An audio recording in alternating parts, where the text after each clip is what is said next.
Hello guys, welcome to my YouTube channel coding with Mukul. अगर आप भी कोडिंग सीखना चाहते हैं तो आप बिल्कुल सही वीडियो पर आए हैं। इस कोर्स में हम बेसिक से लेकर एडवांस तक सी प्लस प्लस कंप्लीट करेंगे। इस कोर्स को देखने के बाद मैं आपको गारंटी दे सकता हूं कि आपको यूट्यूब पर कोई भी दूसरी वीडियो देखने की ज़रूरत नहीं पड़ेगी। ये इस कोर्स की फर्स्ट क्लास है। ये कोर्स स्पेशली उन स्टूडेंट्स के लिए है जो कि प्लेसमेंट की तैयारी कर रहे हैं या जो कोडिंग सीखना चाहते हैं। चलिए शुरू करते हैं, देखते हैं आज के कोर्स की हाइलाइट्स। सबसे पहले पढ़ेंगे introduction of C plus plus, उसके बाद application of C plus plus, फिर उसके बाद history of C plus plus, और उसके बाद हम अपना पहला प्रोग्राम लिखेंगे, हेलो प्रोग्राम। चलिए स्क्रीन की ओर चलते हैं।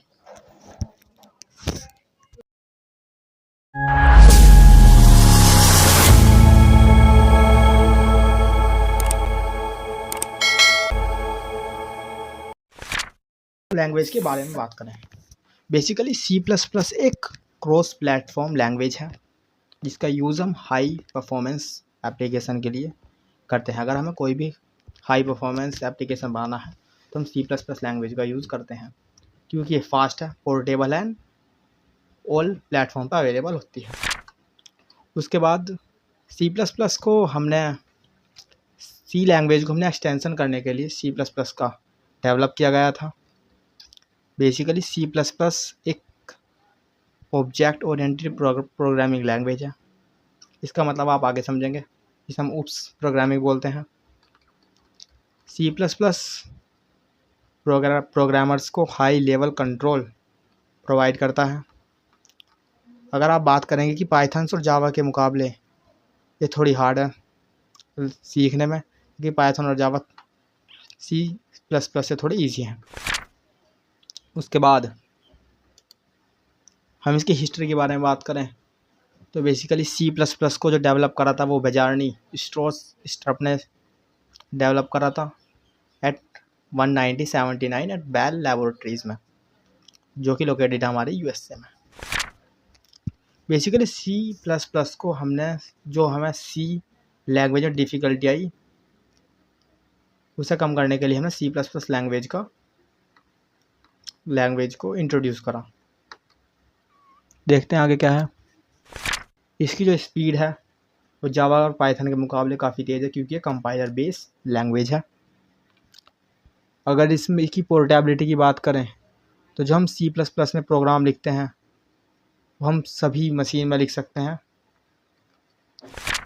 सी प्लस प्लस एक ऑब्जेक्ट ओरिएंटेड प्रोग्राम है जो कि हमें एक क्लियर स्ट्रक्चर देता है और कोड को रीयूज़ करने की परमिशन भी अलाउ करता है। उसके बाद पॉइंटर्स, हम एक मेमोरी के थ्रू डायरेक्ट इंटरेक्ट कर सकते हैं।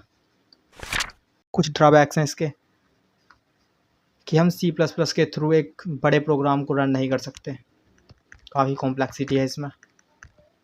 और सेकंड है कि ये प्लेटफॉर्म डिपेंडेंट है। मीन्स अगर मेरे पास विंडो 7 है तो ये प्रोग्राम सिर्फ विंडो 7 में ही रन करेंगे और वर्जन में ये वर्क नहीं करेगा। जैसे कि जावा को आप किसी भी प्लेटफॉर्म में रन कर सकते हैं, चाहे मैकबुक हो, विंडोज़ हो। ये इसका काफ़ी बड़ा ड्रॉबैक्स है। और एक सबसे बड़ा ड्रॉबैक्स है data visibility. C plus plus basically इसमें डाटा सिक्योर नहीं रखता, इसमें कोई भी हमारा डाटा चेक कर सकता है। बेसिकली जो जावा एक हमें हाई सिक्योरिटी प्रोवाइड करता है, इसलिए जो भी आप ट्रांजेक्शन देखते हो वो जावा में ही होते हैं सब, क्योंकि बहुत सिक्योर है। उसके बाद देखते हैं आईडीज़ मतलब इंटीग्रेटेड डेवलपमेंट इन्वायरमेंट। बेसिकली ये क्या है, ये एक सॉफ्टवेयर एप्लीकेशन है जिसका यूज़ हम प्रोग्रामिंग के लिए करते हैं। सबसे जो हमारे मोस्ट पॉपुलर आईडीज़ हैं फॉर सी प्लस प्लस वे हैं Eclipse, CodeLite, CodeBlocks, NetBeans, Sublime Text, Visual Studio Code, VS Code, ये काफ़ी पॉपुलर है, सी लायन, मोनोडेवलप। अब देव सी प्लस प्लस और टर्बो सी प्लस प्लस का भी यूज़ कर सकते हैं। टर्बो सी प्लस प्लस बहुत पहले यूज़ किया जाता था, आजकल सब वीएस कोड को यूज़ कर रहे हैं, तो आप इसे वीएस कोड को यूज़ कर सकते हैं। आगे चलते हैं। अब हम पढ़ने वाले हैं अपना सबसे पहला प्रोग्राम हेलो वर्ल्ड। हम स्क्रीन पर हेलो वर्ल्ड कैसे टाइप करेंगे। तो इसके लिए हम अपनी स्क्रीन पर आ चुके हैं। सबसे पहले आपको हैश, जो कि एक प्री प्रोसेसिव डायरेक्टिव है, include less than IO stream greater than, ये लाइन आपको C++ के हर प्रोग्राम में लिखनी होगी। इसे हम आगे समझेंगे इसका मतलब क्या है, लेकिन आपको C++ का कोई भी प्रोग्राम लिखने के लिए ये लाइन बिल्कुल ऐसे ही लिखनी पड़ेगी। उसके बाद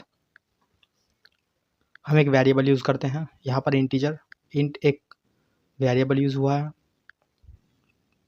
उसके बाद मेन फंक्शन बेसिकली एक एंट्री पॉइंट होता है C++ का, यहाँ से हमारा फंक्शन स्टार्ट होता है। उसके बाद हम कर्ली ब्रैकेट्स लगाते हैं, यो एंट्री स्टार्टिंग कर्ली ब्रैकेट्स है जिसके बीच हम कोड लिखेंगे। उसके बाद जब हमारा कोड पूरा हो जाएगा तो हम कर्ली ब्रैकेट्स को क्लोज कर देंगे। इसके बाद standard double colon C out double less than sign, इसे हम इंसर्शन ऑपरेटर बोलते हैं। हेलो वर्ल्ड, इसमें हम टाइप करेंगे। अगर आप देख रहे हो कि हेलो वर्ल्ड को हमने दो कोटेशन के बीच में लिखा हुआ है, बेसिकली जब भी हम कोई भी वर्ड टाइप करते हैं तो उसे हम कोटेशन में लिखना होगा। अगर नहीं लिखोगे तो आपको एरर मिलेगा। और किसी भी वर्ड को C++ प्रोग्राम में प्रिंट करने के लिए आपको सी आउट यानी सी आउटपुट का यूज़ करना होगा। उसके बाद आपको रिटर्न जीरो इसलिए ताकि हम प्रोग्राम में से एग्जिट हो पाएँ। और उसके बाद कर्ली ब्रैकेट्स क्लोज करेंगे तो हमारा ये कोड कंप्लीट हो जाएगा। हम करते हैं प्रोग्राम को रन। जैसे हम प्रोग्राम को रन करते हैं तो देखिए हमारे सामने प्रिंट हो गया हेलो वर्ल्ड। इसमें हम स्टैंडर्ड डबल कोलन की जगह पे यूजिंग नेम स्पेस स्टैंडर्ड का यूज़ करते हैं। बेसिकली ये नेम डिसाइड करने के लिए हमें इसका यूज़ करना पड़ता है ताकि नेम की कन्फ्यूज़न ना हो। ये कंपलसरी स्टेप है। अगर आप इससे स्टैंडर्ड डबल कोलन को हटाते हैं तो आपको यहाँ पर यूजिंग नेम स्पेस स्टैंडर्ड का यूज़ करना पड़ेगा। उसके बाद सेमीकोलन।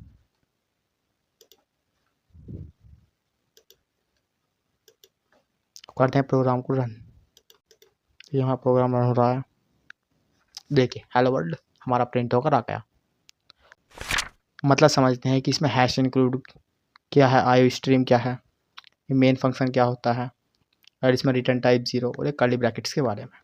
सबसे पहले hash include IO stream. Basically जो हैश इंक्लूड है ये हमारी फाइल्स को क्या करता है, हमारे प्रोग्राम में इंपोर्ट करता है। आईओ स्ट्रीम हैश जो कि प्री प्रोसेसिव डायरेक्टिव है उससे इंक्लूड होकर इन फाइल से इनपुट और आउटपुट ऑपरेशन परफॉर्म कराता है। उसके बाद मेन फंक्शन बेसिकली वो फंक्शन होता है जहाँ से हमारे कोड की एंट्री पॉइंट होता है। हमारे पास हमारे मेन फंक्शन का क्या होता है, वो एंट्री पॉइंट होता है। ये बिल्कुल कंपलसरी है C++ के मेन प्रोग्राम में। उसके बाद स्टैंडर्ड डबल कोलन सी आउटपुट। अगर हमें स्क्रीन पर कुछ भी आउटपुट प्रिंट कराना है तो हमें उसके लिए सी आउट जरूर लिखना होगा। उसके बाद इंसर्शन ऑपरेटर और कोटेशन, ये आपको याद रखना है कि कोटेशन में हेलो वर्ल्ड, कोटेशन में जो भी आप सेंटेंस प्रिंट कराओगे उसे कोटेशन में ज़रूर लिखना है। उसके बाद सेमीकोलन नहीं लिखा तो भी एरर आएगा। उसके बाद रिटर्न ज़ीरो इसलिए ताकि मेन फंक्शन है जो एंड बताता है, उसके बाद हम इसे रिटर्न 0 कर सकते हैं ताकि हम फंक्शन में से एग्जिट हो पाएँ। कुछ इम्पोर्टेंट जो हमें याद रखना है, बेसिकली हमें किसी भी प्रोग्राम को, आपको सिर्फ एक चीज़ याद रखनी है कि किसी भी प्रोग्राम को लिखने के लिए सबसे पहले आपको ये फॉर्मेट लर्न करना है। ये आपको याद रखना है कि हैश इंक्लूड आईओ स्ट्रीम जो हर प्रोग्राम में लिखा जाएगा। मेन फंक्शन यहाँ से स्टार्ट होगा, इंटीजर, ये वेरिएबल्स चेंज होता रहेगा, लेकिन मेन फंक्शन कर्ली ब्रैकेट्स, यहाँ आपको अपना कोड लिखना है। उसके बाद रिटर्न 0 कर्ली ब्रैकेट्स 1, ये बिल्कुल आपको याद रखना। बेसिकली जो मेन फंक्शन होता है वो इसका स्टार्टिंग पॉइंट होता है C++ का, और जब हम कर्ली ब्रैकेट्स के इन दोनों कर्ली ब्रैकेट्स के बीच में हम अपना कोड लिखते हैं, जब हम अपना फंक्शन ऐड करते हैं तो हम उसे क्या करते हैं, रिटर्न 0 करते हैं। आप इसके थ्रू कुछ भी प्रिंट कर सकते हैं जो आप चाहें। चलिए मिलते हैं अगली वीडियो में। Thank you.